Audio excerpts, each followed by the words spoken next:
Good morning. Good morning. Morning. Good morning. Good morning. You mean to wish me a good morning, or do you mean that it is a good morning whether I want it or not? Please go away. Let me scream for the love of God.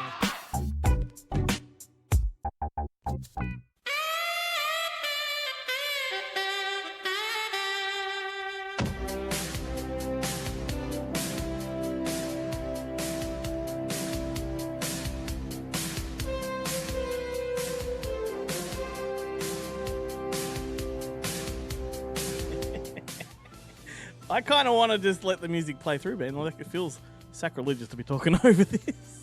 I just want to just take me back to 1988 when this was the number one rated show on television. Oh, It was must-see TV back when must-see TV was a thing. Must listen to podcasts. That's us. Good Movie Monday. How's it going, everybody? This is an exciting episode for Ben more so than me, but it's a good reason to be playing the LA Law theme song, that's for sure. I almost chose the Hill Street Blues song. So, but we Stay do. careful out there. We do. Stay safe out there. Yeah, we share a mutual love for LA Law, so I thought we'd go with that one. Who's your favourite character from LA Law, mate? Oh, it's got to be Benny? yeah, it's got to be Benny. It's got to be Well, Benny. Yeah, actually, I always had a soft spot for I can't remember his character's name, and now I can't even remember the actor. But he was married to Jill Elkenberry, and they were married on the show, and they were married in real life. The little shrimp, the short guy. The short guy who was in he's in The Concierge, Yeah. which has got which I can't remember what the other name for that film is. But that guy, because there's that episode where they find out that he has this special sex move. Yes, that's right. But they don't say Called what like it is. the butterfly or something like that. The Spanish butterfly or something like that. Yeah. Yeah, and it's like it's like it works every time. And he got everybody talking in real life. Everyone the next day was like, "Oh, have you ever tried that?" It's like, and people pretend that they knew what it was. I'll tell you what, but every single character on that show kind of was iconic. Like I can't recall a show where every character is so well drawn out as well, in that it's one. even Susan Day, and Susan Day may actually be the exception to this, but every other actor on that show has ever since that show has always been, it's Corbin Burnson from LA Law. Oh, it's Jimmy Smits from LA Law. Yeah. Like they always, it's Larry Drake from LA Law. That's right. It always goes back to Harry Hamlin. Oh, from LA Law. Yep, 100%. That's it. That's how iconic that show was. Never mind Jason and the Argonauts or bloody Veronica Mars. It's LA Law. It's LA Law. Or bust. Anyway, thanks for hitting play, everybody, and giving us a listen. This is the podcast dedicated to nerdy cinematic ramblings, although the way this show started, you wouldn't know it. Well, cinematic these days, it's such a loose term. Like 90% of the films that you talk about, Glenn, never made it to a cinema screen. I know. They're all direct-to-video sequels.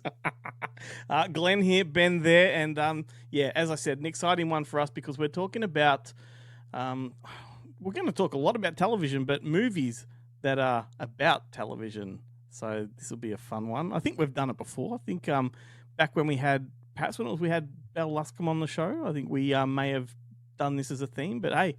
As a theme. But this time it's because we've got an interview with correct, the Cairnes brothers. A couple of special labs. Exactly. Special labs.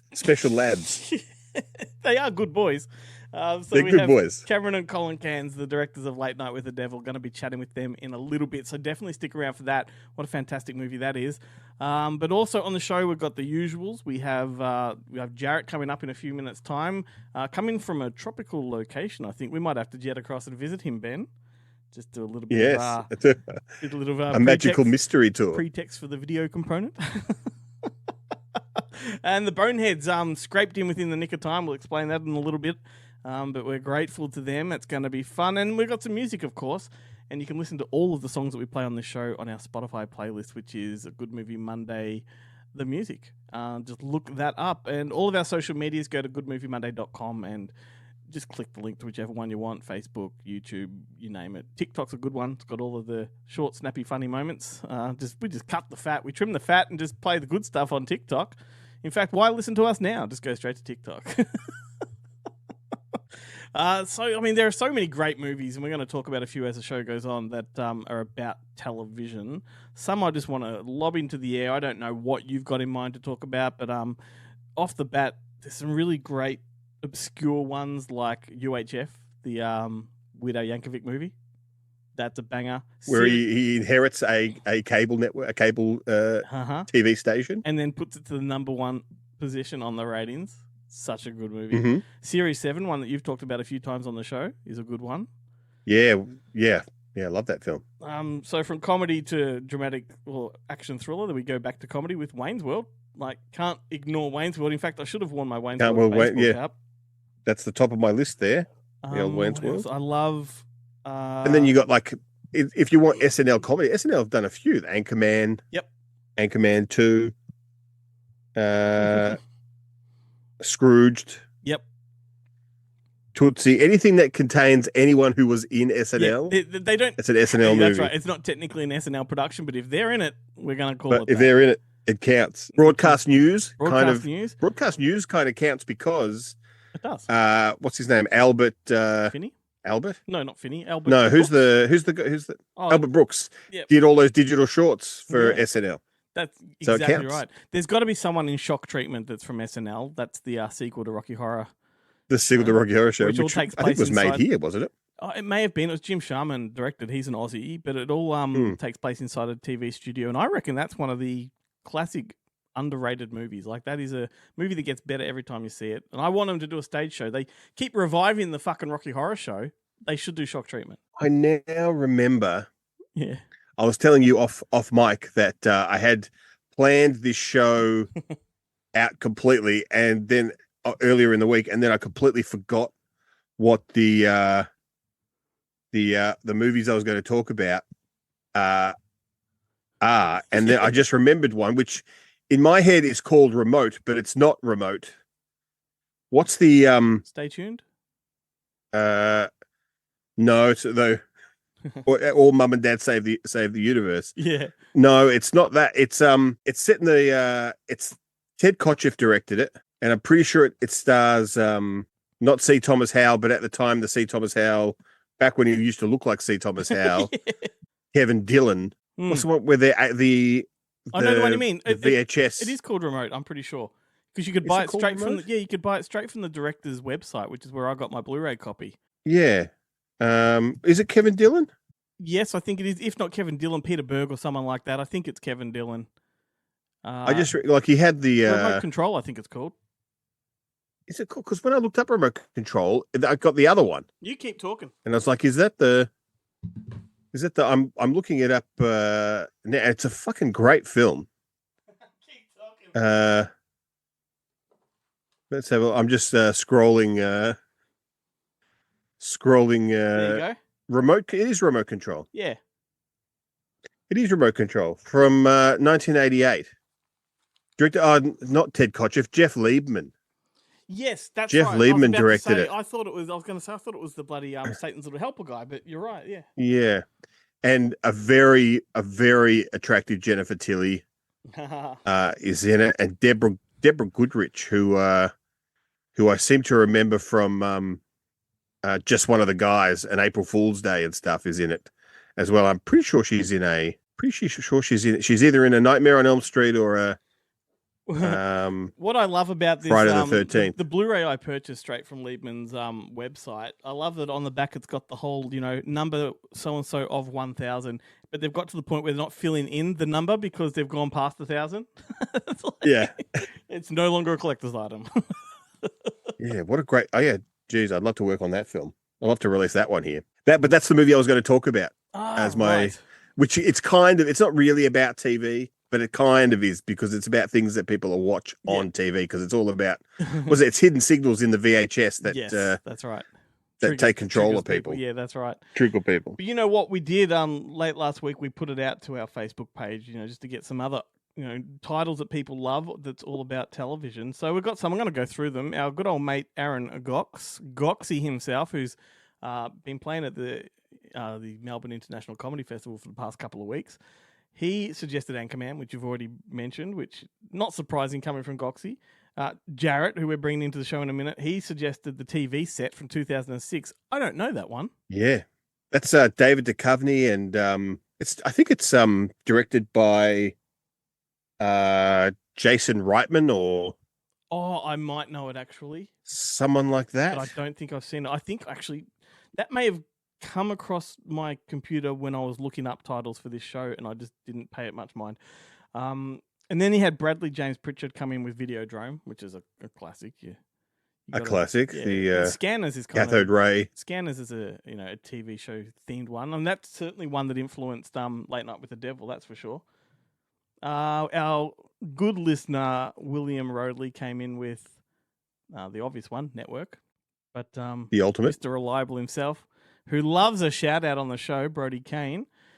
He came in with a handful. He did Wayne's World, The Running Man, Joker, and Truman Show. That's The Running Man, and of course, well, no one said King of Comedy, which is what the Joker is. Based on. References. Well, I haven't gone through them all yet. Someone may have. No. I just stole their thunder. But actually, speaking of Running Man, I read last week that Glenn Powell's just signed on to lead the Edgar Wright Running Man adaptation they're doing. Like, don't get me wrong. I don't have a problem with Glenn Powell, but he kind of is a bit bland, isn't he? Well, I mean, like, is he playing the Arnie character? Look, who is he? The book of The Running Man is not an Arnold Schwarzenegger type. He's a weedy, kind of scrawny guy. Like, that was the big major difference, is they turned the story into an action film rather than just a thriller that's dystopian. Right. So the book is a lot different, like really different. John Harrison came in with TerrorVision. Of course, TerrorVision. Of course. I think that had a fantastic cover art or poster. Lee Gambon came in with Someone's Watching Me. I've got it. I've actually got it right here. I've got the VHS of it right here. You always have something straight at your disposal. There we go. Got the giant eyeball on the front of that. With good old beef. With beef. Garrett Graham. Mate, that's a good one. But Is yeah, it Lee beef? Gambon came in Beef? with Someone's Watching Me. It was Chad Jennings from Bonehead came in with Stay Tuned. Nice. We got another network from Gregory Moss, another Videodrome from Rod Williams, and another Broadcast News. So, yeah, there we go. So, some good suggestions there. I'm trying to think. No one did mention Tootsie. I'm surprised about that. That's true. Oh, it's No probably- Tootsie, it's- no Galaxy It's Quest. too on the nose these days, you see, mate. Yeah, no Galaxy Quest. Yeah. Considering that all the talk about the remakes. No, what about Confessions of a Dangerous Mind? Oh, hell With- yeah.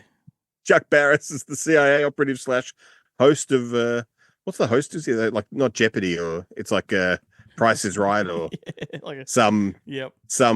like TV game show. Yeah, quiz show, Good Night, Good Luck, those classic ones. My favorite year. Yeah. Do you remember that one? Mm-hmm. Where it's the intern's job.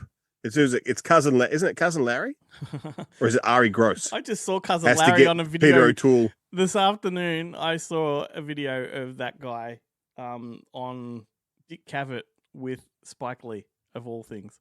Yeah, right. And they were Yeah. talking about Yeah. Soul Man. Speaking of Come and See How. What did Spike Lee have to say about Well, that? that's the whole thing, and Dick Cavett didn't quite understand his objections to it. It's a very funny video. It's a very funny video. And he goes, and I don't understand how James L. Jones did it. Why is he in it? But because at the end of the movie, C. Thomas Howell comes to recognize how difficult it is to be a black person in America. Yeah, there's a message in that movie I think he's overlooked when the criticism come rolling in. I got to admit. Like Thomas C. Howell does not look like the good guy in this movie. No, he is the villain of the film. That's right. Which is what James Earl Jones, I believe, always argued, is that you got. And who's the dad? It's Melora Hardin is in it as like the pretty rich girl who only wants to have sex with him because her father is a rampant racist, but her father is someone like Ted Knight or someone like that. Someone I can't remember who the dad is.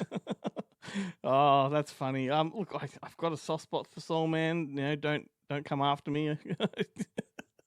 No, I love it. I love the VHS of it. I love the film. I love C. Thomas Howell.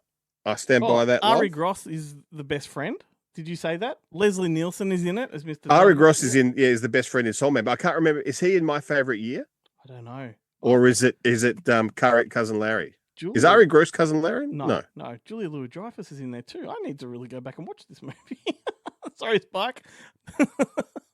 Anyway, there's more that we can. Mark Lynn Baker. There we go. There's a lot more we can. Who's talk Mark about on Lynn this. Baker? Mark Lynn Baker is his cousin Larry. There we go. Alrighty. Hey, That was the whole. So the whole point of that was that because Peter O'Toole basically plays himself, and he flies in to do this like a Letterman style talk show, and they send an intern to keep an eye on him because he's notorious for disappearing, and it basically turns into like a night on the town kind of thing. Very cool. Hey, have you got your togs? I'm always. I just don't bother wearing underwear anymore, Glenn. I've always got my togs on. All right, let's hop a flight and visit Jarrett.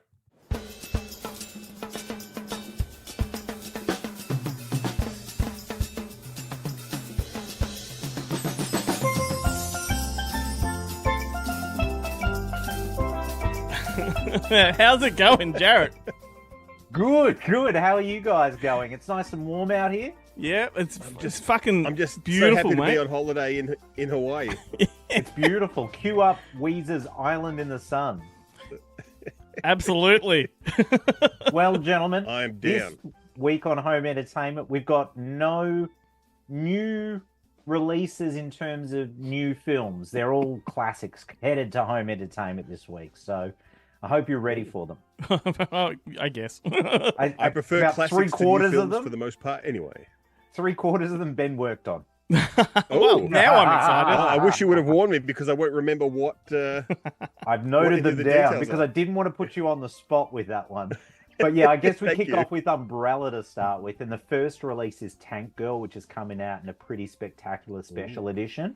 Not only does it port the special features that are on the Shout Factory release, it's completely out of print and goes for a good amount of cash. There's actually new content on this release as well, which includes a new interview with Doug Jones.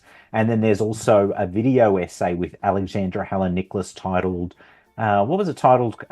Tank Girl Power. That's right. Yep. I might have edited that one. I was going to say you should know because you came up with it. It was so long ago too, because I think we did it last year because there was a lot of issues There was around a lot of issues with it, and likeness look, rights. I do have to say that the extras from the Shout Factory release, the commentary, the commentary is, and I think the commentary and the kind of the Like a little original EPK documentary. kind of stuff. Yeah. Oh yeah, the But archival stuff. Yeah. The archival stuff is all legit, but the interviews are, should we say, are slightly less than the Shout Factory releases. Well, it's probably just they're new edits. They're new edits of Yeah. those releases of those and interviews. look, they're- when you do these things though, more often than not, you're kind of like working to a deadline the first time around, and so you do deliver. And if you ever look back at it, you're like, oh, I could have lost that, could have. So I mean, this was probably that's really a good the way of putting ultimate it. cut. they're tighter. They're much tighter. I watched a Blu-ray last night called Maya, which is a double feature with Spectres. And there's an interview on that I watched, and it's with this actress. I can't recall her name, an Italian actress. And I would not have recognized her, from all the other films she's been in, but she's been in some of my favorite films like Tenebrae.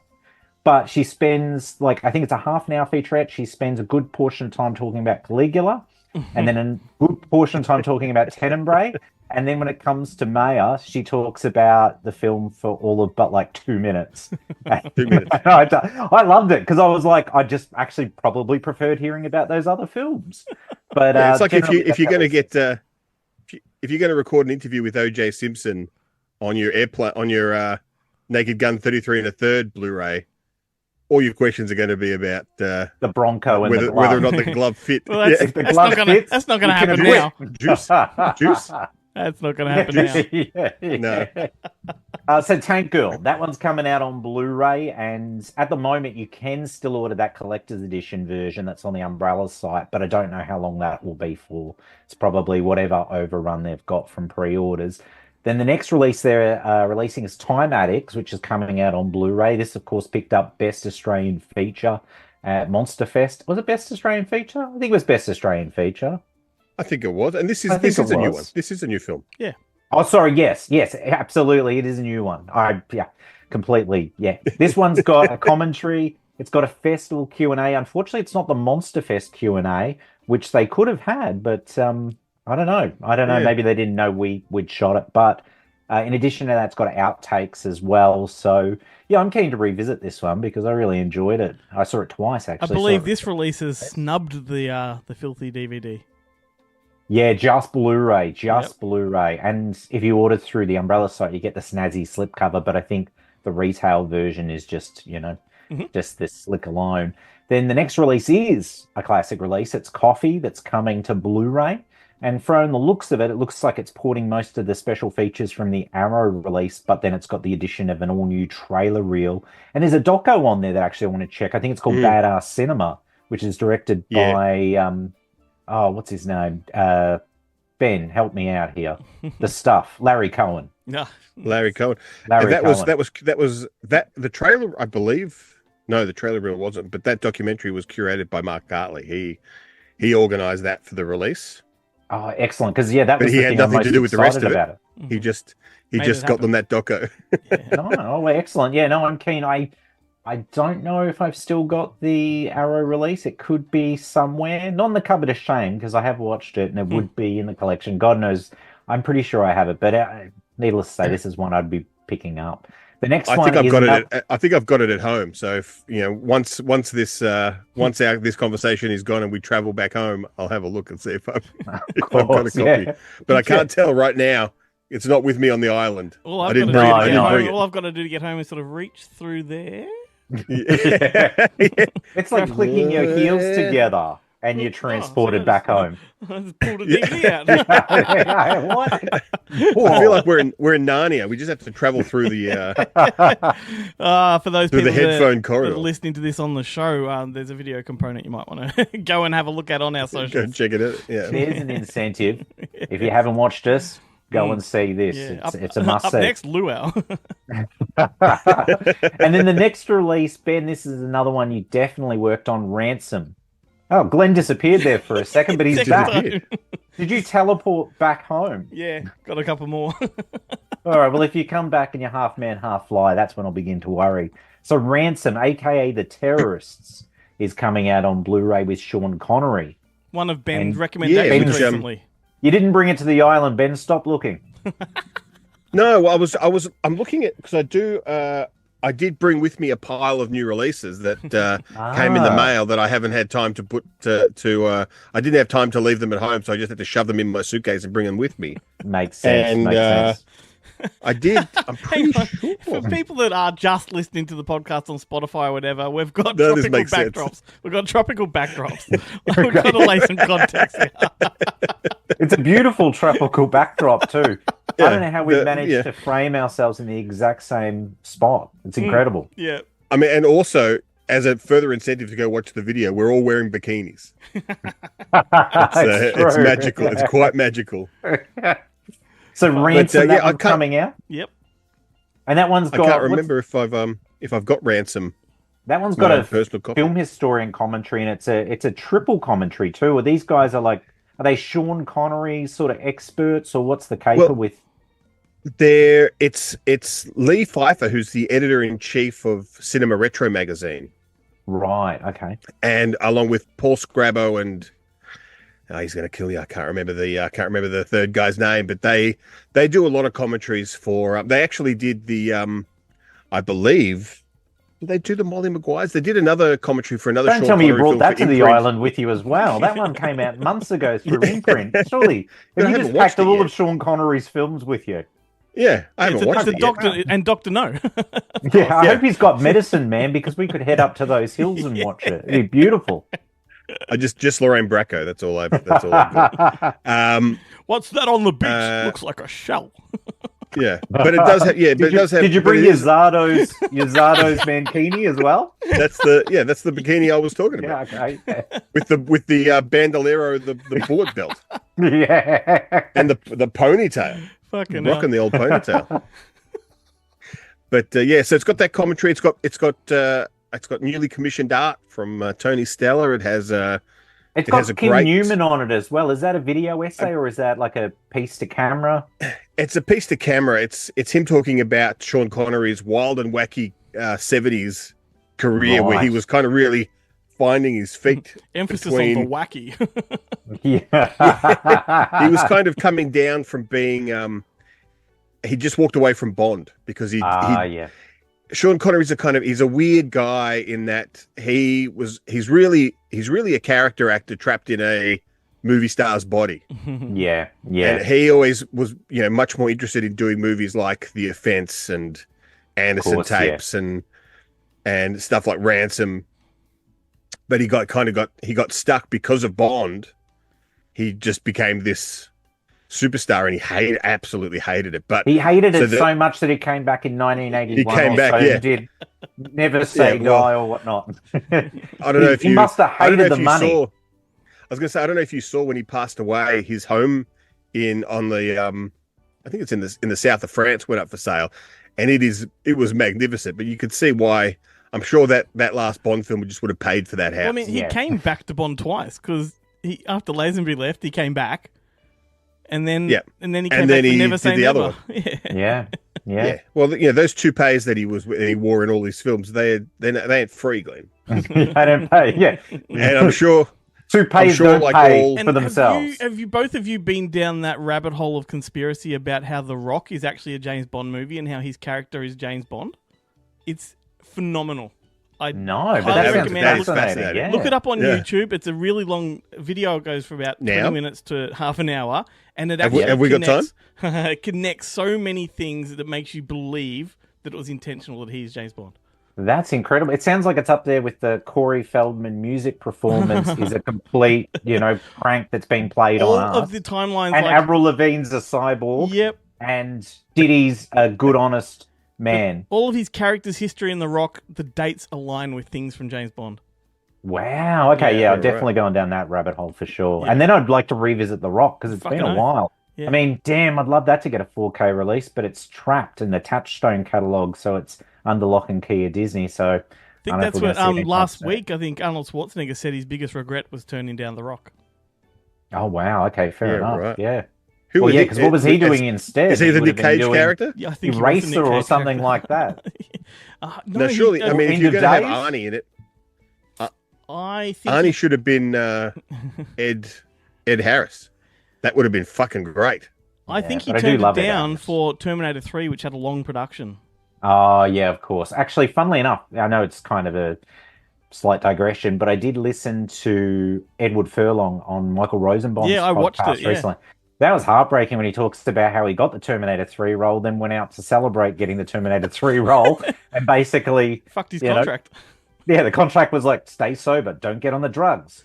He went out and not only got high, but OD'd on the night that he signed that contract, and he was out of the film, which was, it was tragic. But it I was found cool. it to be quite to be honest with you, a pathetic conversation. Like I didn't have I much think it's- sympathy for him at all. I think that's as good as he gets Yep. these days, to be honest. I've seen a couple con interviews Didn't you and that. feel with him that too. like Rosenbaum was just blowing smoke up his ass and didn't mean any of it? Yeah, it didn't feel terribly sincere. Whereas this week's one, when he interviewed Devon Sawa, it's a much better conversation. It's a Yeah. real conversation. And you can tell Rosenbaum likes the films that Devon Sawa's done. Like, he's a big fan of Idle Hands, for I instance. just love that the Edward Furlong one went for like an hour, working up to that moment. Right at the end, we've got 2 minutes to go, and Edward Furlong goes, we should work together. No, I was Puts like, him on the spot. why didn't he edit that out? Rosenbaum's like, yeah, we Yeah, could do that. yeah, we'll just wait for James Cameron to give you a call about doing that Terminator film, and you get me in there, buddy, and we'll do it together. Oh, We'll do it. hilarious. Yeah, I could be a Anyway. great Terminator. Yeah, What that's what it. was I could what's Eddie be Furlong's, drug James of O'Connor. choice? James Connor, sorry. Yeah, what's his drug of choice?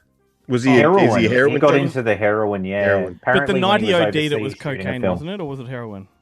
No, yeah, I think it was coke that night. Okay, yeah, yeah. because I wasn't even. Yeah, I was like, wow, okay. Well, he must have partied to excess. God bless his little heart. Well, remember, his story was that he went to the toilet and accidentally spilt the whole load of cocaine on the yes, toilet seat. that's right. And he thought, well, I railed can't it. waste He this, and I'm basically- just going to do... He Yeah. railed the whole thing. Yeah, and the next thing he woke up, and everyone was sort of surrounding him, and he Yeah, realized because he said he did a horseshoe. He didn't do a line. He did a big horseshoe. Yeah. So we'll be bringing Ed Furlong out to Monster Fest later in the year to do a brain scan. So basically what he's- screening.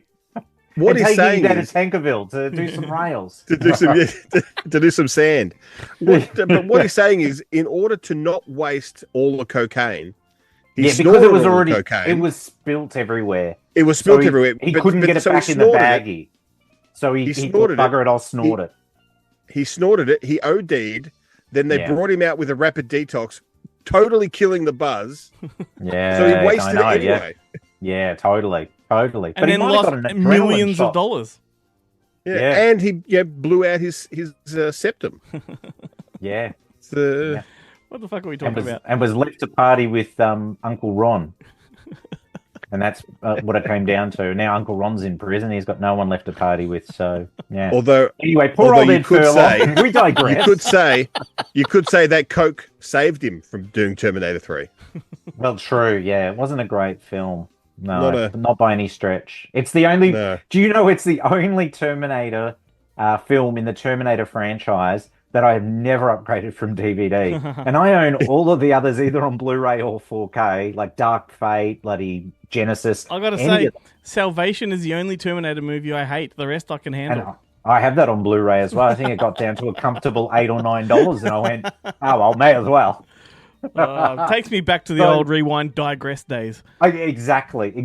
Okay, so the last distributor I'll mention that is only releasing 2 classic titles via Vision, Yeah. and the title I guess you're going to be most excited about, Glenn. Welcome Home, Roxy Carmichael with What a Winona Ryder movie. and Jeff Daniels. Great film. One of your favorite Dinah homecoming. Manhoff from Empty Nest is in it. She's the Oh, bitch. really? Oh, wow. She's Yeah, the bitch, the one who hates Roxy Carmichael and he's secretly in love. Who's actually in love with her? I think. I think this is it Jim Abrams behind this one? One of the Zaz guys is behind this one. Right. It's Yeah. been a while. I'm looking forward to revisiting it. I think last time I saw it probably was off the old CBS Fox videotape. So good. It's so But good. yeah, I'm anxious to revisit, and they've gone to the effort of doing, like, it's odd that this one's not an imprint release because it does actually have an interview with the director, has an interview with the screenwriter, all new. These are all newly commissioned interviews, and then it's got a video essay as well. It's been done by an Aussie, someone from Sydney, Suzanne Boland, I think it is. So it's a pretty good release, and so it's odd that it's just Suzanne gone Boyle? by Vision. No, Suzanne Boylan. No, there's no singing on this video essay. And then the last release I will mention is Grandview USA that's getting a Blu-ray release Cool. with Jamie Lee Curtis. Yeah, and was it C. Thomas C. Howell? Thomas Howell and Patrick I love C. Swayze. Thomas Howell and Patrick. What a cast. Yeah. Again, It's have and it's not all seen set in this a one like a since video. smash. Yeah, it's all set in a smash derby, right? Yeah, it's been a long time. I think last time I saw it might have been on, I think it was a CBS Fox video release. CBS as Fox well. release, yeah. Yeah, I think I've still got it, so it'll be a definite upgrade. I'm glad that Is it I've CB managed Fox or to was skip it formats with these two and gone straight to Blu-ray. straight to Blu-ray? Yeah, I can't remember now if it was. I think I've got the DVD. Funnily enough, Yeah, I think it is. Was I it think the CBS Fox or I was think it it's a RCA? CBS Fox, but it's a CBS Fox. It might be like the Dawn of the Dead with the, the stripes down the side and down the bottom sort of thing. That design they did in about 84, Yeah. 85. Anyway, something to I've, ponder. When, I've when, got- I'm, I've when got I'm back sand from in the my island, jocks, I'll go guys. I've got check it sand out. in my Yeah, jocks. double check. I need to get the sand out of my jocks. Anyway, gentlemen, that is all the releases for this week. So now you can go comfortably have a shower before you head back to the studio. Well- Enjoy a movie on the flight back, so you might be able to After- watch something on the plane. After Ben and I finish the show, meet us at the spa, mate. I'll be there. I'll be there. Now, is clothing optional in the spa, or? Yeah, but I get medals. Okay. Yeah, fair enough. Fair enough. It's All not right, optional. gentlemen. There's no clothing. It's the rule. Yeah, there's no option. It's just zero clothing. All right, guys. So I'm gonna count down from 3, and we're gonna do this together for the first time ever. And remember, there is no one. One is go. One is go is what we Right. do. Maybe that's the problem. It shouldn't be. Oh, well, we can throw a 1 in there if you want, but then it gets confusing because you're like, okay, all right. Well, we'll for the sake of argument, we'll add the 1. So we're gonna go 3, 2, 1. Stay Stay physical. Stay physical. Ben deliberately It'll slowed never that happen. down. Slowed that No, I didn't. down. Nonsense. There's a delay. It It's Terrific TV Tuesday, the only Tuesday TV segment that drops on a Monday. It is of course time for terrific TV Tuesday, and as is my want, there was look, it was hard to whittle down this one, because once again, as I mentioned earlier, I had something planned, completely forgot what it was. My fallback was always, I think, Aaron Sorkin, who is possibly my favorite TV and film writer. Yep. Has, I think, the 3 of his 4 TV shows are all set on the making of TV. And like all good Aaron Sorkin productions, it's always filled with highly, the people at the top are always highly intelligent and highly moral, yet still flawed individuals just trying to do their best. And there's the 3 TV shows, of course. Sports Night was the first one that he got up. Then Studio 60 on the Sunset Strip, and then the most recent one, The Newsroom. But they were my fallbacks. Right. The one I really want to talk about, and I honestly don't know when the year was this came out, but do you remember that TV series called Dead Set? Vaguely. It was the plot, or the concept of this show is the most brilliant concept ever. Tell me about it. Basically, it's set in during the filming of a Big Brother-esque show. And all these people are basically in the Big Brother house. They have no contact with the outside world except for the person on the other end of the camera who kind of tells them to, now it's time for your confession, and now it's time for your whatever, and who's been evicted. While they're filming the show, there's a zombie apocalypse. They have no idea that this has happened, and they're just in the show. Great concept. And like, it's a completely enclosed kind of safe space. But of course, things get weird. It stars Jamie Winston. I think it was the kind of the first real thing I ever saw her in. Call it Ray Winston's daughter. But it's from 2008, so not that long. What's it I called feel again? like it. Yeah, sorry, it's called Dead Set. Dead Set. Yes. Okay. Haven't got a visual reference in front of me. Let me look it up. Keep talking. Kevin Eldon from Big Train is in it. Davina McCall. I'm trying to think of anyone else who I do know this. who I kind of remember. I haven't watched it.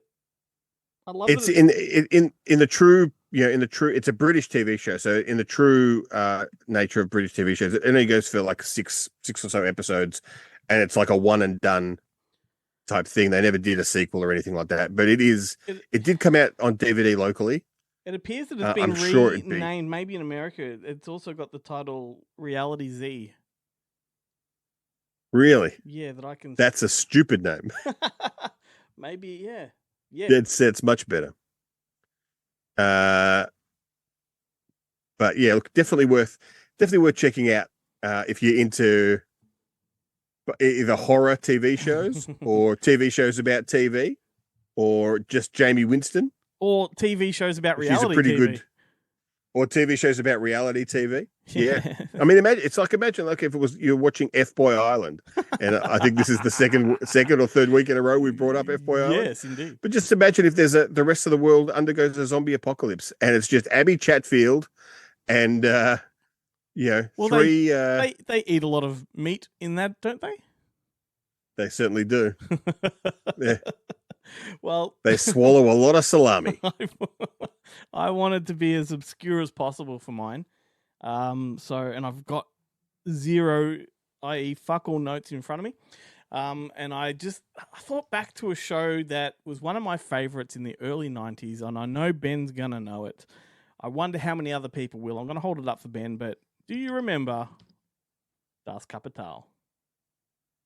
Fucking hell. Shih Tzu Tonka. Yes. Shih Tzu Tonka presents So Das Kapital. Shih Tzu Tonka being the name of the television conglomerate that they receive messages through. Anyway, this is the Doug Anthony All-Stars comedy troupe from Australia. That's sort of the bad boys of comedy. They were billed as back in the 90s. They were on a TV show called The Big Gig. They sort of blew up in Europe, came back to Australia, and created two seasons of Das Kapital. Like everything great that is Australian, they got big overseas first, and then they came back and Look, found success here. I was fanatic about them, and when they went to England and became massive, selling out festivals, selling out theatres, and then they came back to Australia and had to busk in Burke Street in Melbourne to make a living.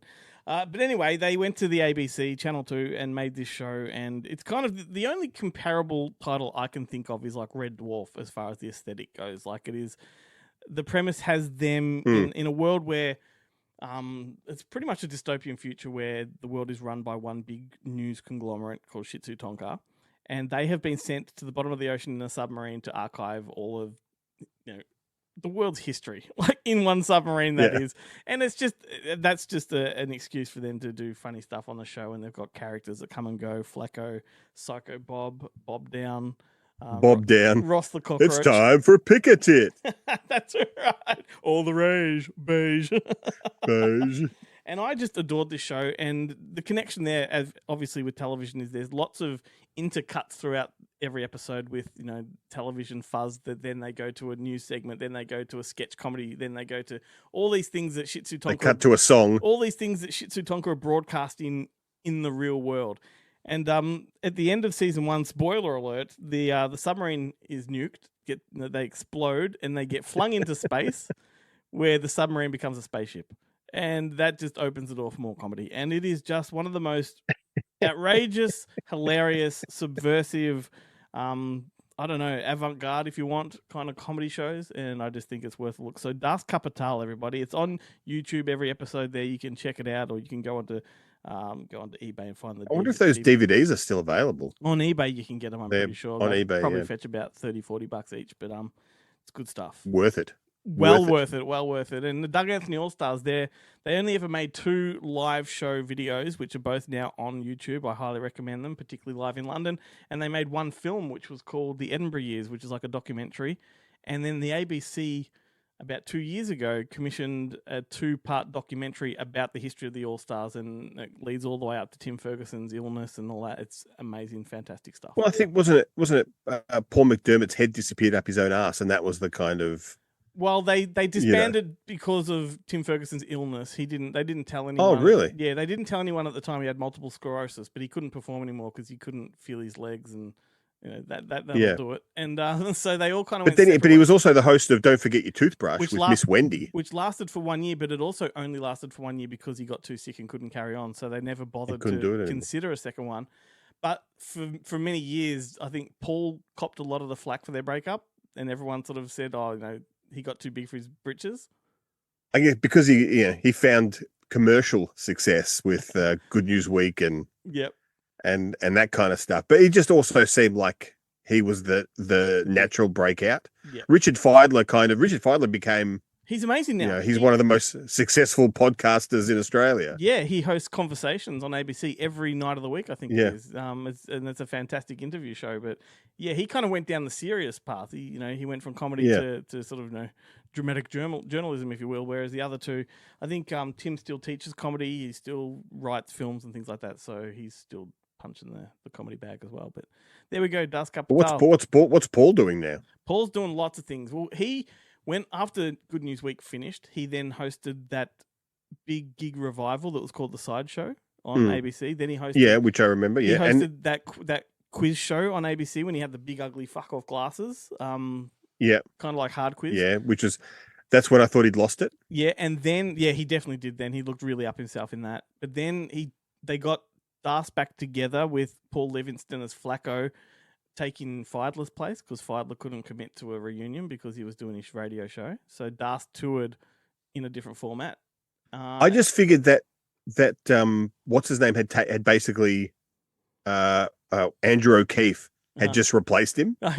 Like in life in general. Yeah. But and now that Andrew O'Keefe has fallen from grace, Paul McDermott can come back and fill that void, and I'm sure there's got to be a couple of games. Because did he host a game show at one point? Yeah, absolutely. That's what I said before. Yeah, the one with the big glasses. Yeah, but didn't he host like a Who Wants to Be a Millionaire type? He was the guy that they just handballed around if they got a new pilot they need hosted. They'd chuck it to him. And then he had another comedy troupe, like another comedy trio with one of the guys from Tripod, I think it was, or something like that, and. Did a Yeah, few right. years of comedy circuits like that, and he still does stand-up comedy. I follow him on social media, and But now he's like a silver fox now. yeah. Well, years ago I started a Das Kapital Facebook page because I used to always get behind things I wanted to see come back, and I'd start Facebook pages to get momentum, and that's Frog Dreaming. I did it with that many years ago. And Tubes, remember Tubes? And the original Milo bar. I'm behind. I'm behind those pages, my friend. I remember when Troops came back, which wasn't that long ago. They started appearing in the supermarket again, and me and my sister got so excited. We went out and bought packs, and we're like, "Oh yeah, they're all right." Yeah, they're not that good. They're not that good. I regret. It's like chickadees. Do you remember chickadees? Yeah, I do. The chips in they used to be, they were huge in primary school. They never made the leap to high school, or at least the high school canteen just didn't stock them, so they might as well have disappeared. Well, you can get them I'd now. love You can get them now. you can I'd love to try them again, but I'm sure that they suck. Yeah, but my point of all that was I did run the Das Kapital Facebook page, and now Paul McDermott drops information into that all the time. So Yeah, right. yeah, that's where you can get all your Paul McDermott information. Information. There we go.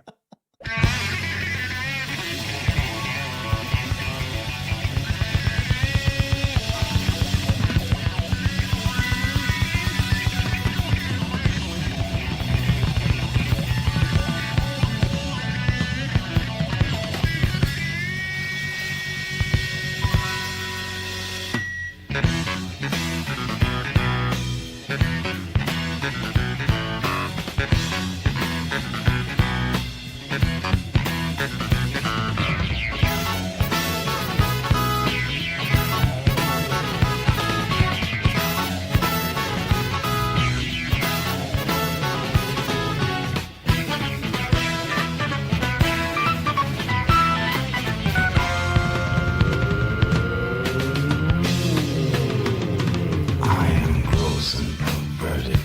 I'm obsessed and deranged. I have existed for years, but very little has changed. I'm the tool of the government and industry too, for I am destined to rule and regulate you. I may be vile and pernicious, but you can't look away. I make you think I'm delicious with the stuff that I say. I'm the best you can get. Have you guessed me yet? I'm the slime oozing out from your TV set. You will obey me while I lead you and eat the garbage that I feed you until the day that we don't need you. Don't go for help, no one will heed you. Your mind is totally controlled. It has been stuffed into my mold, and you will do as you are told until the rights to you are sold.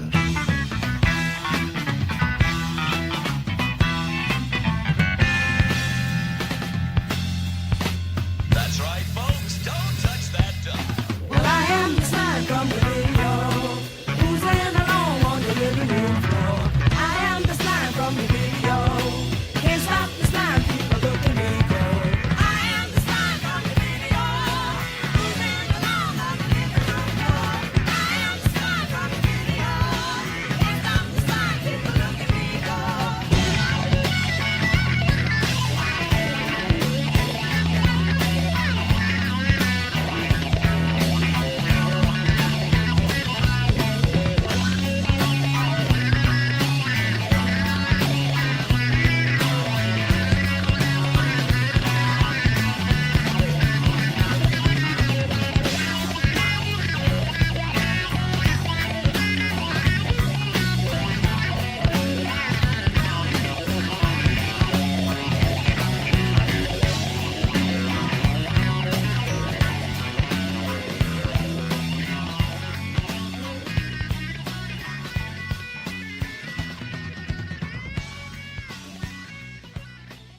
Brilliant song. That's I'm the Slime by Frank Zappa. Fantastic song about the, as you heard, the evils and corrupt nature of television and the people that make it. Frank Zappa, always the optimist, right?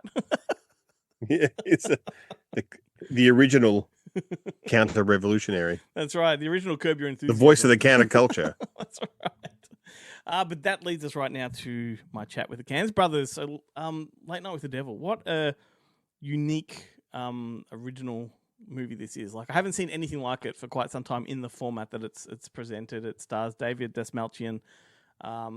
It's kind of like a lost. It's like a lost footage, isn't it? A found footage movie. And it's a lost. It's episode. like a doco. It's a lost episode It's like of a late night television show that they've unearthed, and and they fill the commercial gaps with behind the scenes footage and all that kind of stuff, and just a really unique take on it. It's like watching the Don Lane show, but as if it's got an exorcism taking place live. I would say that the Don Lane show would be a heavy influence on the look and feel I have heard of them the say show. That. I've heard them say that, and I do remember that time that Don Lane was possessed by the devil, and that was a good episode. So, But he was also he was good friends with that psychic whose name I can't remember. And he got didn't he physically challenge someone to a fight or tried to beat someone up who disparaged her? Yeah, 100%. And they were always trying to disprove people and all that kind of stuff. But this this movie kind of takes that premise. These guys are obviously around about our age, and they just have those fond memories of that kind of television, and then just exploit the shit out of the possibilities. What can go wrong live to where in a horror kind of way. It's very authentic. Like that's what if it's real? What if it's real? I love that they just captured that 70s/80s television look. Like they really, really pulled off the look of it, which these days you can see through a lot of films that try. Because they just put a filter over it or something. But this one, they really, I don't know if they pulled it out of focus and moved some frames across, but it just fucking looks glorious. And anyway, it is the Cairnes brothers. They did previously make 100 Bloody Acres and Scare Campaign. 100 Bloody Acres was a corker. That was a good debut, that one. So, all right, let's have a chat. And then afterwards, Boneheads. Coming up, it's television's spookiest night in a special Halloween edition of Night Owls with Jack Delroy. Tonight, medium and psychic Christu demonstrates how he speaks to the dead. You hear these voices of the dead all the time. I guess the burning question is, how the hell do you get any sleep? Hypnotist Carmichael Haig puts the audience and yours truly in a spine-chilling trance. Then parapsychologist June Ross Mitchell introduces us to Lily, the subject of her book, Conversations with the Devil. Don't miss the television event of the year, tonight on Night Owls with Jack Delroy.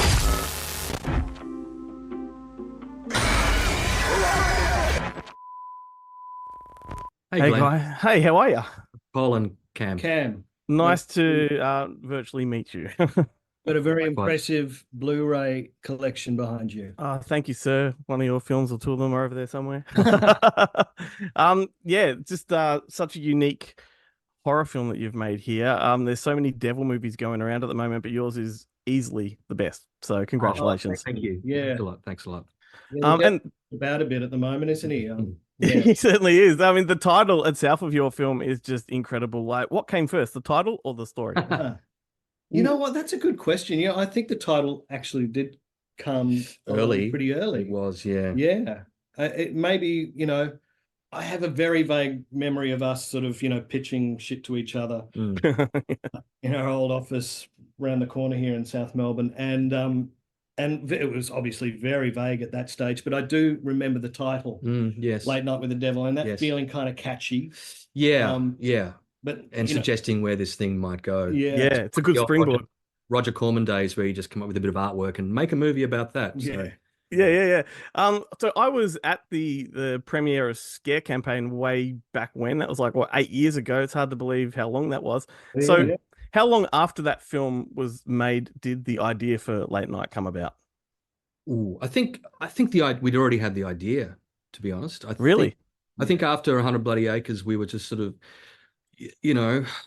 we just pitched a bunch of ideas to our producer of that film. Yep.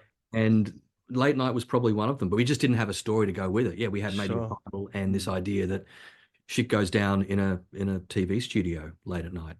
So Scare Campaign, for whatever reason, just was just easier to write. We seriously turned that around in a year from here's a concept to it's greenlit and you're on set, which is unheard of. But yeah, and the Late Night was kind of just bubbling away in the background, and it took us another couple of years, I think, to get a first draft that felt we were confident we could share with people. Yeah. Awesome. When there is two of you creating something, does it take longer to reach a consensus, or are you both on the same page right from the start? Yeah, we're pretty much on the same page. Look, there's always going to be disagreements and, you know, ideas that one thinks sucks, but Yeah, mostly his, of course. mostly. But, you know, that's the wonderful thing about writing and drafting is you get all that shit out of your system and you know, any kind of disagreements or, you know, differing points of view we might have are kind of dealt with during that process. So by the time we get on set, you know, I think we've got a pretty good idea of what we want. Yeah. And yeah, and it works very efficiently with both of us. I think look, we're getting better, we're getting faster at writing. There was probably a time in our early days where we just labored over stuff and it would take us forever and but now I think we've got some good practices in place and yeah. Yeah, I think the rubber's really hit the road with you guys now. This film is just gonna hopefully put you into the stratosphere, like it's that good. Well, thank you. I mean, we just hope, yeah, we don't have to wait another 5 or 6 years to make the next one. But we've certainly got lots of, I think, pretty cool ideas. It's just, yeah, it may be that people start asking stuff. Well, they are asking right now, what have we got? It's like, excellent. Yeah. Get right. Talking about the cast of this film, like you're probably sick to death of being asked the question, but like David Desmalchin, like is a perfect piece of casting, and I can't imagine the film without him. And horror fans know him as a fellow horror fan. Can you talk about how you lucked out with him? Yeah. Look, it probably came from me reading a Fangoria article that he'd actually written. It was all about regional TV horror hosts from the 60s and 70s, guys he grew up with in the Midwest. And, you know, just reading the article, you already felt this passion there for that world. And then also the fact that it's just Fangoria magazine. I'm obviously a horror fan. So, you know, the frame of reference is there.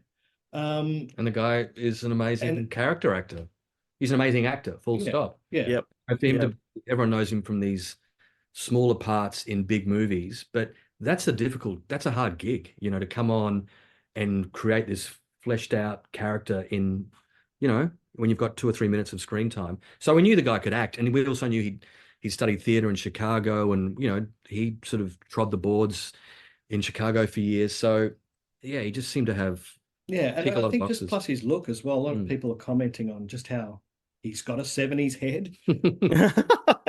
It's relating him to John Cazale or those sorts of actors, you know, who weren't traditionally kind of matinee idol types, but you know, I think he's still got some sexiness about him. And there's a swagger, you know. He's a total chameleon, you know. 100%. He immerse himself in a role and become that person for the duration. And he's super charming. Like in real life, he's a lovely, lovely guy. But I guess he's never just had the opportunity to play that sort of part before. Here's a fun little fact. While he was living here in Melbourne, this I think sums up the guy. We told him to go and visit Luna Park. He discovered Luna Park has this ghost train, and you could not keep him off that train. He was going down there with his kids and just riding it over and over again. That's hilarious. My next question was going to be like, did you have time to show him the sights of Melbourne while he was here? Well, he had his family here, so they would do. I mean, when it came to weekends, we were just heads were in the movie, and we're you know, plotting our next move. But yeah, I know he had a great time. He was getting invited to AFL games. Yeah, that's right. His son became a Bombers fan for a couple of weeks. That is awesome. I love that. I love that when they immerse themselves in the local culture and whatnot. And but I imagine he just gets stopped on the streets wherever he goes. He's got such a recognizable face. Yeah, I think he got a little bit of that here, but you know, not so much that it distracted him. He probably would have liked a bit more attention. I'm also interested though about Ingrid Torelli. I think she's wonderful playing Lily. She's having a good year too. I think she was in Force of Nature as well, which was released earlier. How did you find her? Oh, that was through our casting director, Lee Pickford. So, I mean, there were certain cast members who, you know, like with David, it was like, this is the guy we want. Thank God we got him. You know, Ritz Orteria, who plays Gus, the sidekick, was a little kind of discovery of ours as well. Josh Quong Tart we'd worked with in Scare Campaign, obviously, and Yep. there were 3 or 4 roles where we kind of knew who we wanted, and that made life a bit easier. But then, with Ingrid, with the character of Lily, that was a job for our casting director Lee, who presented maybe 7 or 8 auditions, and there were some really good ones, but she was far and away the best of those. And then we met her in person. She came and did the old callback thing. Yeah. She was already doing that thing with the eyes where she'd stare, deep into your soul. And it was just obvious she was the one. And I think she had this passion for the genre as well. She said that apparently even as a small child, she said she'd always wanted to play a psychopath. And she gets to play. She got one better. She got one better than that. Yeah. That is awesome. That is awesome. She, as well as the rest of the cast, or the Aussie players, I should say, really nailed the American accent too, and that's the beauty of the film. Like you can't see through these accents, which is quite often like a downfall of a lot of Aussie movies that are trying to be American. Was it hard to find actors that could nail the accent? Not really. No. I think Australians are so good at that stuff now because so many of them do work on, so many American productions are coming here. It's so much you've got to have nailed the American accent to get work these days. And that's true. Over for pilot season, and a lot of our cast, Georgina, Laura. They've all done American shows. Yeah. So we weren't so concerned about that. In the past we've sort of advised younger up and coming filmmakers to not do that thing where you try to ape American accents. But we just knew that actors out there were good at that now, and so it wasn't a huge concern. We had some American producers on set a lot of the time, and there'd be the occasional, I think we got that pronunciation a bit off. Take that on board, and it was helpful. Yeah, just a matter of tweaking here and there. Yeah, awesome. It's actually also nice to say that there aren't too many films that you can compare yours to, because quite often you as an entertainment writer, I like to compare with other films. I can't do it with this one, which is great. but with that said, were there any films that you sort of leaned into for, cues technically or just inspiration? Many. Look, there's probably one good comparison to our film. There's a thing called Ghost Watch. Yes. That was like a BBC special from the early 90s hosted by Michael Parkinson. It was basically, a War of the Worlds type hoax. Yeah, right. Cool. And that's well worth looking. I think it's now been released on Blu-ray. I mean, for many years, you couldn't even see it. Yeah. And it caused such an upset with the British public. They BBC were getting complaints the next day, and the phones were really hot. And someone apparently had a heart attack. Yeah, because of it. They always have a heart attack. Yeah, there's always something. Yeah, so they just buried it, and it's a film I think we knew about it, but we'd never seen it until maybe we were 2 or 3 drafts into the script. So if you're looking for a comparison, that's a good one. Yeah, but look, there are a few though. Yeah, so many films from that 70s period where the film set have influenced it, like Network and The King of Comedy, and then the horror films, like Videodrome, Halloween 3, Season of the Witch. Oh, there's a beauty. Isn't it great? Scanners, for us getting Michael Ironside on to do that narration at the beginning.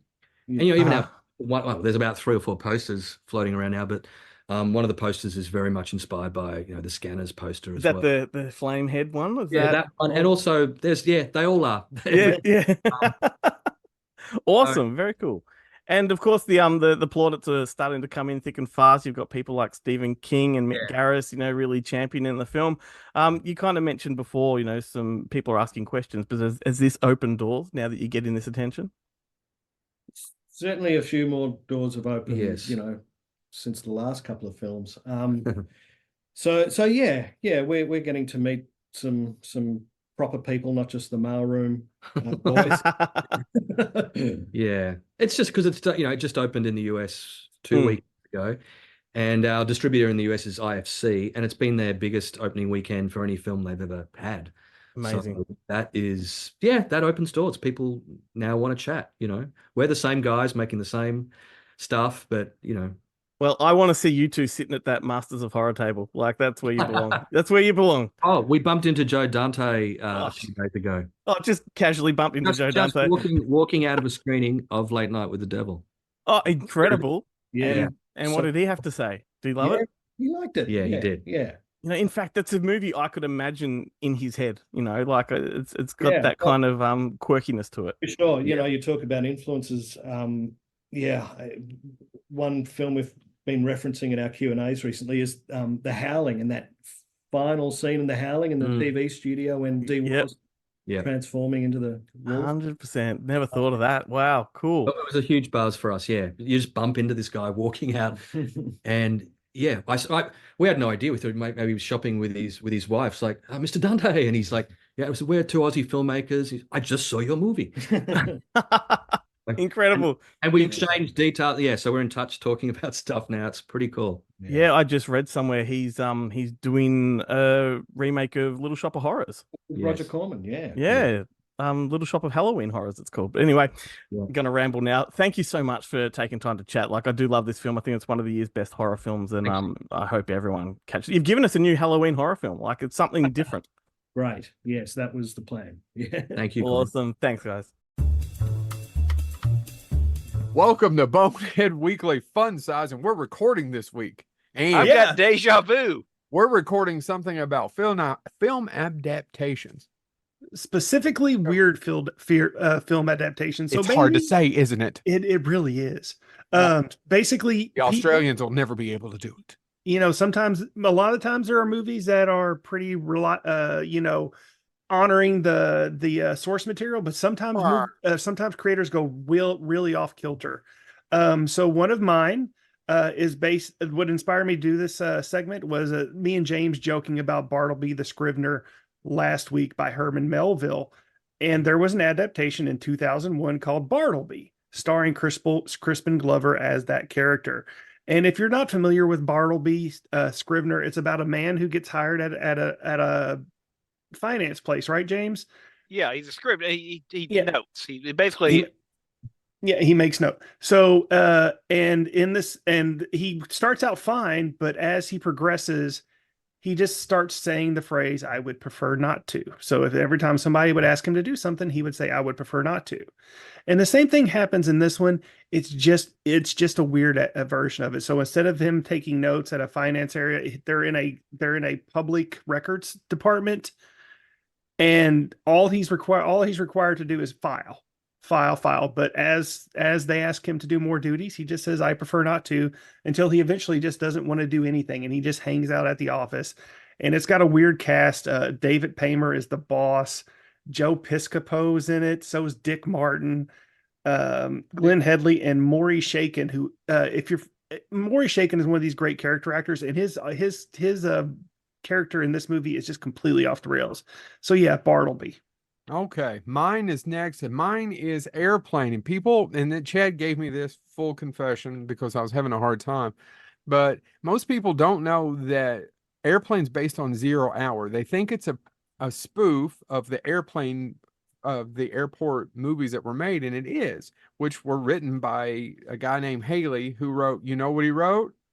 Zero Hour, which was based on Canadian Broadcasting Corporation teleplay Flight into Danger, starring James Doohan. Yes, Chad. You can't even say it's based. It's the same fucking movie. Well, it is absolutely the same movie. So that's the reason only reason they got to do it was because the producer was the same guy and had the rights. Yeah. And they basically just lifted it and made that movie. Also, one of the jokes that I didn't get to, I might have been in my 20s or 30s, is that every time they cut to the airplane on the outside, it's a prop plane. The plane is a jet, but the sound effect is a prop plane.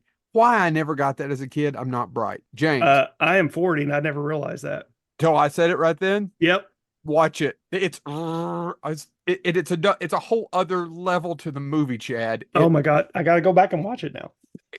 You're going to go, that's a jet plane. Those are your props. I'm going to do one that's a terrible adaptation. Y'all have done ones that are adaptation. I want to do one that's the book is one thing, and then they made this movie, and they took a book about Puritans, and they tried to make it into an erotic thriller. I, of course, refer to 1995, The Scarlet Letter, with Demi Moore and Gary Oldman and all of that stuff. And if you've read the book, that's not what got made into a movie. They made it into an erotic thriller, and that's not what the book is. So that would be my weird adaptation. You took a piece of literature about Puritans and you went, you know what? erotic thriller. But you know what? Gary Oldman's still good in it. Oh no, I mean, But the movie's awful. The movie's I bad. always thought that was Daniel. I swear, have you ever had something in your mind like, isn't that Daniel Day-Lewis? But is he in the other one? He's in the Arthur Miller one, right? Crucible. Crucible. Is there a difference? Yeah. See, one's about I'm just philandering. And this has been Bonehead Weekly Fun Size. Go out and philander all you'd like, Australians, especially Ben. You might want to take Joe up on that, my friend. Look, I do. I don't need Joe's permission to philander. Philander until your heart's content. What I want to do a whole show based on bad adaptations, because you know that we can't talk about it without me just dropping Silence of the Lambs in there. That's all right. Just to piss everybody off. Just to piss everyone off. It's a terrible adaptation. It's a fine on itself, fine on its own. Don't read the fucking book though. But they're all like that. Did you like Hannibal? I enjoyed Hannibal, but I haven't read the books. I refuse to now. Yeah, right. It's like I just but the one that's sometimes like, speaking of weird adaptations, the ones that I find are great are the ones where they just take kind of the idea, but then and that's it. Yep. Like Kiss Kiss Bang Bang and stuff like that. But the best one, which I didn't know until I read the book, is The Dirty Dozen. Like in the book of The Dirty Dozen, it never gets off the training camp. Yeah, you've mentioned that on They- show before. Yeah, they never actually go to war. It's just all about training these criminals. And there's a whole subplot about the land that they have co-opted to build the camp on is owned by this woman who lives in like this, estate house up the road. And of course, when you've got characters like Maggot and all the other guys, shit goes wrong. Yeah. But it's a fascinating read. Well, there you go. Well, thank you to the Boneheads. Go and check out Bonehead Weekly. Their podcast is anywhere you get podcasts from, particularly YouTube, where it's in video form. Oh, and can I just say, just for the record, weird adaptation. Weird adaptation. Weird adaptation. Weird adaptation. Like because Joe says we can't say it. I'm So on board with you. Bet the Australians can't say it. Bet the Australians can't say it. Weird adaptation. Weird adaptation. Can't say what? Can't say what, Joe? Anyway, let's recommend some movies of our own. Sure. All right. So if we must. I'm going to go if we first. must. Look, I wanted to recommend one first, and the reason I'm not going to recommend it because you can't find it anywhere, which has become an ongoing motive with my fucking part of the show. But I want to just mention it because it led me to a potential theme that we can do later on, and that is filmmakers' final films. All right. The final films of filmmakers. It was the O Show, which is the final Herschel Gordon Lewis movie, the guy that made Blood Feast and all those great splatter films from the 60s. He made a movie sort of about 10 years ago called the O Show, and it's like a Price is Right type of game show, very similar in nature to like what the Cairnes brothers did in that they're presenting a live show. But this one's all about like, you choose correctly or else you get a limb severed or you get, castrated or you get... It's like Squid Game. Disemboweled, yeah. And but it's really comical and over the top and it's a great movie, but you can't find it. But that is a good subject we can do. Final films of filmmakers. So then I went down a rabbit hole looking for something else to recommend. And I came across a movie I'd been wanting to watch for a long time, never watched it until now. And it's 2011's Cinema Verite. Have you seen this one? It's directed by David Seltzer, the guy that made Punchline and Lucas, and he wrote The Omen back in the day. And it stars Diane Lane, Tim Robbins, and James Gandolfini. And I tell you what, this is something special. So in the 1970s, there was what's considered to be the birth of reality television with a show called An American Family, where they followed an American family's day-to-day life, and it really spiraled out of control, leading to a divorce, live on air, that kind of stuff. Like, it was just a really uncomfortable, voyeuristic look into a family's life that had never been done before. And this movie, Cinema Verite, goes behind the scenes of how that was made. So you're watching that show unfold, but you're the cameraman's perspective, or you're even behind the cameraman watching the cameraman be uncomfortable. And the cameraman actually is the kid that was in Almost Famous, the lead actor. So he plays the cameraman. But this movie is... the Kevin Fugit. That's it. But this movie is so accurately done that they know how good they've Kevin recreated this. Patrick Future. Patrick.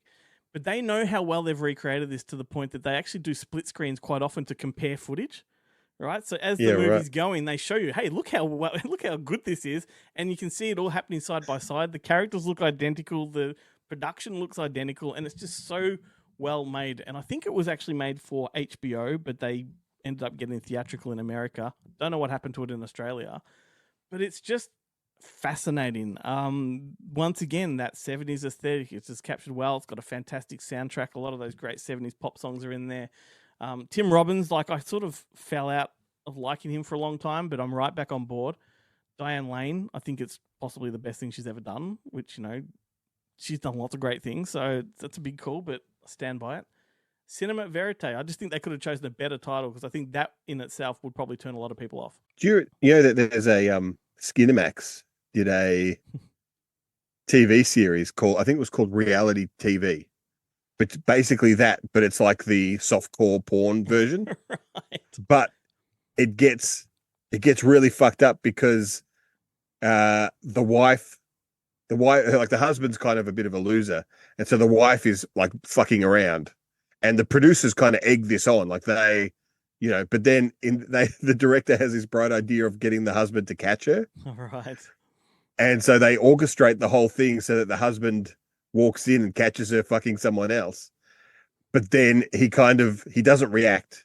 He goes downstairs.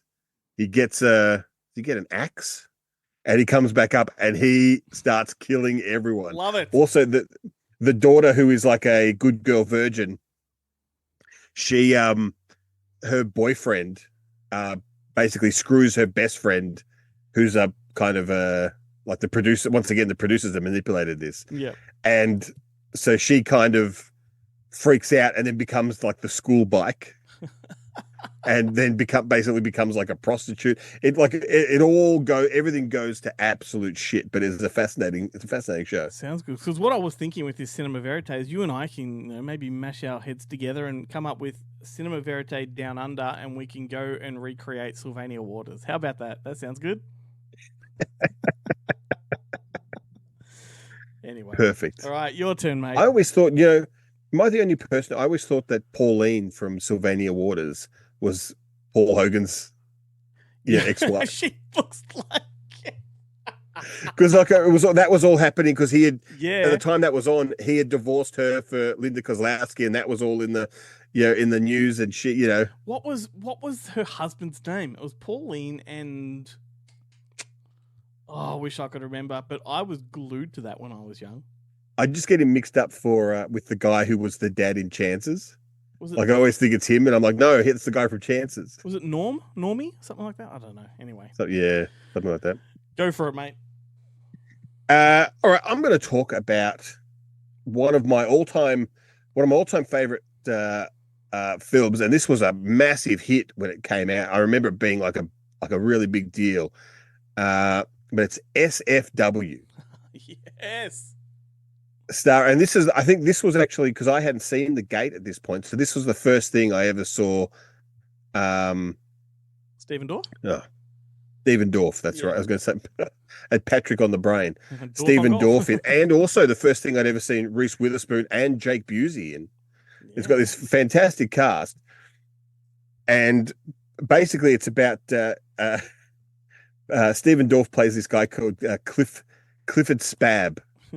Spab. He's got a great name. And then one night he goes to a liquor store to get some booze, and the place is kind of taken over by these terrorists who do not really speak, but their only rule is like they basically barricade themselves inside this liquor store, or it's like a 7-Eleven type, like an American kind of convenience store, and they barricade themselves inside, and their only rule is they film the hostages the whole time, and it has to broadcast on TV. If they try and take it off TV, they'll execute the hostages. So they basically, they keep them there for 30 days in this supermarket. And it's Stephen Dorff, and then there's a couple of other ones, and Reese Witherspoon is another one of the the hostages. But by the end of it, he's so sick of it that he actually doesn't give a fuck if they kill him or not. Yes. And so his catchphrase becomes so fucking what? The SFW of the title. Yeah.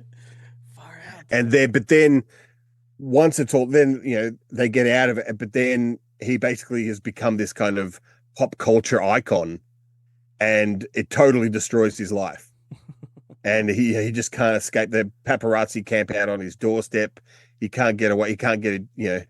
He used to work at a burger restaurant. Now they sell like a spab burger, and he's totally exploited.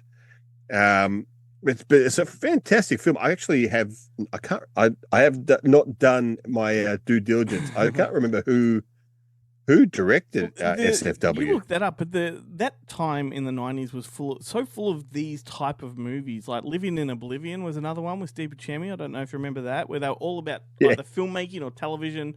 It was an indie film starring the people who now would be considered the darlings of indie film at the time, is Steve Buscemi and Catherine Keener, and yep. And it has that, and what's his name is in it? I think, is it? No, it's not. It's not. What's his name? The guy from outside 3 Billboards Outside of Ebbing, Missouri, and Game of Thrones. No. The little guy. Oh, Peter Dinklage. Peter Dinklage. Well, no, but there's that other dwarf because the only scene. Well, there's a dwarf in it. The only scene I really remember from Living in Oblivion is that he's got this dream sequence where a dwarf comes out holding an apple and like walks around the bed. And they don't know how to ask him to do it. And he's like, this is fucking bullshit. I'm a dwarf and I don't even dream about dwarves. It's such a good bit. But that's because Catherine Keener at the time, she was in like Johnny Handsome and all of that. She was like the indie princess. Yeah, there's so many great movies of that era. Like even like slightly more popular, but like Reality Bites and all those sort of trendy kind of movies. Like Reality Bites was kind of like the kind of pinnacle of that kind of movie. That was the indie film gone mainstream kind of. And you had like your Pump Up the Volumes before it that led to it, sort of, so many. What a good era, man. I just want to sit down and binge all that shit. It's one of those. The funny thing is, it is that era where at the time you thought it was a cultural wasteland. Yeah, that's and when you think back on the 90s and you think back on the big budget Hollywood movies that were coming out that were totally soulless and shit. Yeah. Like based on video game adaptations and all that kind of stuff, and that were terrible. And then you forget, like there were these films, like that was was it Spanking the Monkey? It was it was Clerks. It was Reservoir Dogs kind of 100%. time. It was. Do you remember Midnight what was that, 5? In the Company of Men? And oh yeah, remember Midnight 5? It was all the similar situation in a video store. On the video store, yeah, they take the hostage. Yeah. That was Alexis Arquette that took the video. I always thought though, and you tell me if this rings a bell. Like when I saw SFW, I was like, they've just ripped off that episode of Doogie Howser MD when the guy comes in to rob the 7-Eleven and he's in there and he basically holds them hostage, him and Vinny hostage, but he's actually an okay guy, but he just can't get out of it anymore. And so they have like a party and they drink out of the slushy machine with no cup. And I always love it when you got those stories where like, the victim turns the perp into a good guy. Let's hug it out. Yeah. Awesome. He's not a bad guy. He's just got himself into a bad situation. SFW. God, that's taking me back. Awesome, mate. Well, there we go. And that brings us to the end of the show. Are there any more you want to run off the top of your head? Like, I think I mentioned My Little Eye a couple of weeks ago. That's a good one. Would you say Shocker? That's a good one. There's Shocker? Shocker, yeah, Shocker. But there's a series of movies that came out that were based on quiz shows, like Quiz Show, Slumdog Millionaire. Yeah. Hairspray. Yep. Hairspray is both of them, and To Die For. Pleasantville. Oh my god! Where they get sucked into the TV show. 100%. Even Good Night and Good Luck. Yeah, and Money Monster. I mentioned that before. Yep. Money Monster I actually enjoyed quite a lot. The China Syndrome. China Syndrome. Yeah, there's all of those. Yeah, there's the reporter, the TV reporters. What's the? Oh no, it's not really. A Few Good Men because they're actually still they're still newspaper men. Yeah, in a well, that's few it. of- in not a My few of mind them, goes in, to a lot of those foreign correspondent movies like Salvador, but I'm like, no, they're photojournalists. They're not television journalists. Yeah. But anyway, Yeah, like foreign correspondent, the Hitchcock movie. yes. But they are. He's a. I don't even think he's radio.